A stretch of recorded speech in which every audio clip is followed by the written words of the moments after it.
Hello YouTube, nouvelle vidéo. Petite vidéo sur un sujet un peu sympa sur lequel je voulais pas. Pareil, je prépare le truc depuis 2 semaines. Aujourd'hui, on va un peu parler d'Abort Signal, mais côté Node.js. Donc, Abort Signal et Abort Controller, c'est quoi? C'est une API qui est d'ailleurs notamment en fait, c'est une API qui a été créée pour le web, notamment pour annuler des événements dans le DOM ou typiquement des requêtes HTTP avec Fetch.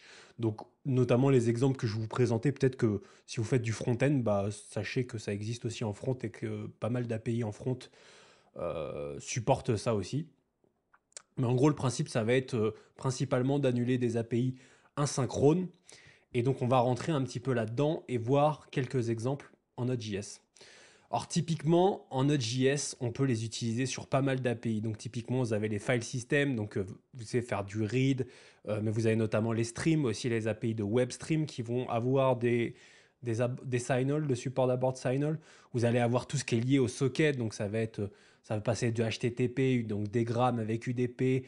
Enfin voilà, vraiment tout ce qui va toucher TCP, etc. Vous allez probablement avoir aussi à pas mal d'endroits des abort signal, des child process, donc vous savez tout ce qui est spawn, exec, etc.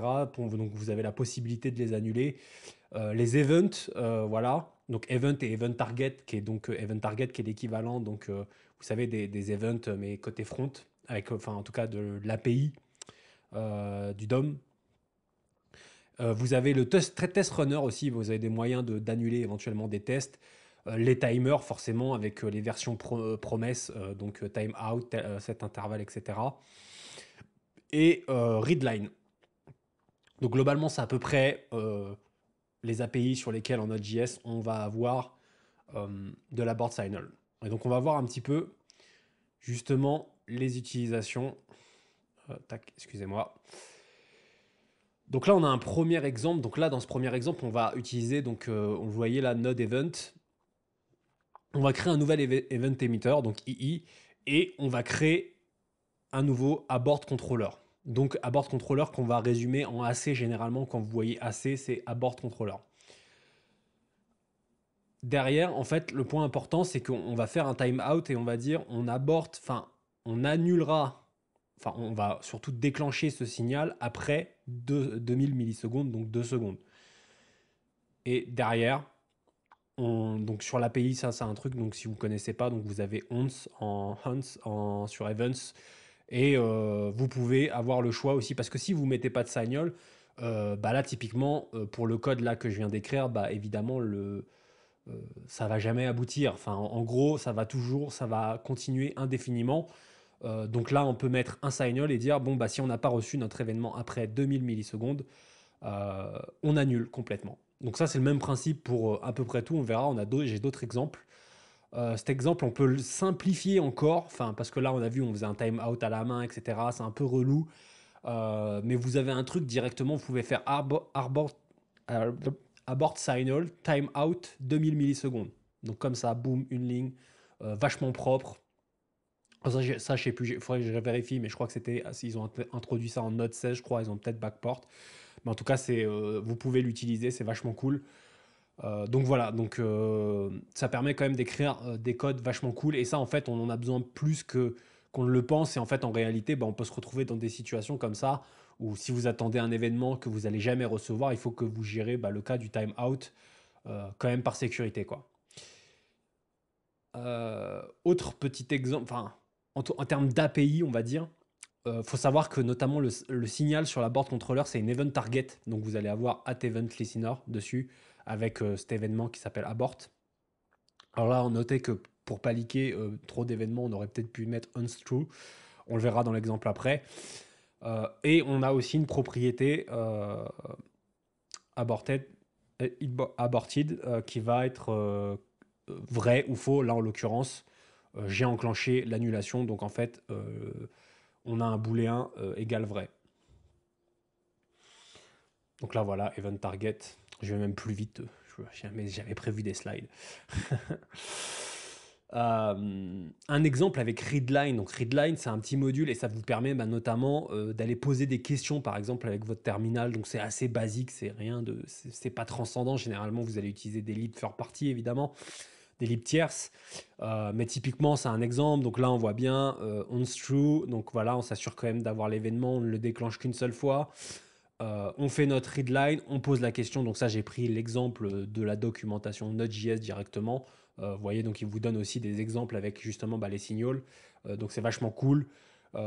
Et typiquement, si la personne n'a pas répondu, du coup voilà, n'a pas répondu après 10 secondes, et notre question sera annulée. En tout cas, ça va déclencher une erreur et ça va donc couper, si c'est une command line par exemple, ça va couper l'exécution du programme.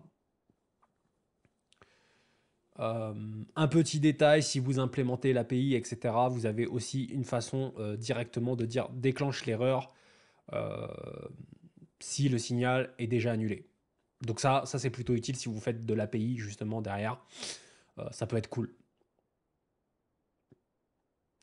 Alors côté écosystème, parce que bon, quand on parle de Node.js, vous avez évidemment, donc là, je ne vais pas vous faire tous les exemples dans Node.js, mais vous avez évidemment toute la partie écosystème. Donc aussi, tout ça, c'est des API qui vont se retrouver dans les libs, donc typiquement Undici.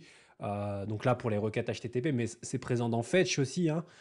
Vous allez avoir donc ce signal. Donc typiquement, je requête mon API /foo, mais si dans une seconde, j'ai pas la réponse, j'annule, je time out, je déclenche une erreur. Donc voilà. J'en profite pour faire de la pub pour les packages que j'aime bien et que j'utilise beaucoup. Un autre exemple d'un package que j'ai codé moi. Donc ça peut vous intéresser, etc. Je vous montrerai un petit peu le code de comment ça se passe très brièvement. Mais moi, c'est un package que j'ai codé, voilà, pour un système de log justement, vous savez, Mutex, Semaphore, tout ça. Et j'ai notamment ajouté du coup un support Signal.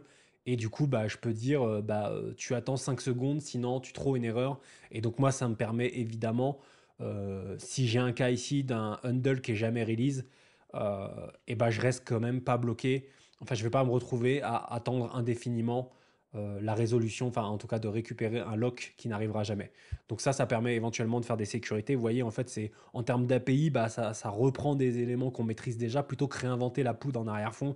En mode en mettant un timeout 5000, là on utilise une API à bord Signal qui est utilisée un peu par tout le monde, un peu partout. Et donc voilà. Donc ça peut être utile si vous implémentez vos propres packages, vos propres API, etc. Ça peut vous amener aussi dans ces usages-là. Pour vous montrer très rapidement, je switch un petit peu, hop, tac, tac. Je me mets sur GitHub, hop, voilà, on est sur GitHub, hop, hop, hop. Donc là, typiquement, c'est ce que je vous ai montré tout à l'heure. On avait la méthode Elfamous Require. Ça, c'est maintenant les nouveaux GitHub. Et on voit qu'on va, voilà, si ça aborte, on va cancel erreur, on va déclencher une nouvelle erreur. Si on a un signal, on va lock avec un signal. Et globalement, voilà, on va utiliser les API plus ou moins comme je vous l'ai montré à quelques différences près. Il y a 2-3 détails notamment. Vous voyez ici l'event target reprend un signal aussi. Donc là, on fait une petite manipulation avec un abort controller. L'idée, c'est de ne pas leaker de la mémoire, enfin, c'est des détails, etc. Quand vous implémentez de l'API, il y a 2-3 petites choses à faire attention, parce que vous pouvez rapidement, en fait, à vous retrouver à leaker éventuellement de la mémoire si vous ne faites pas les choses correctement. Mais voilà, bon, ça, c'est un petit exemple, mais ça peut être, c'est super intéressant aussi d'avoir le côté implémentation.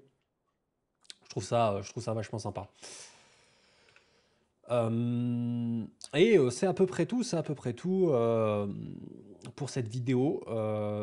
Voilà, n'hésitez pas à aller, c'est ici, non, l'autre côté, d'aller vous abonner à me suivre sur Twitter, à me suivre sur LinkedIn. Je suis pas forcément très actif sur Twitter, mais en tout cas sur LinkedIn où je partage beaucoup.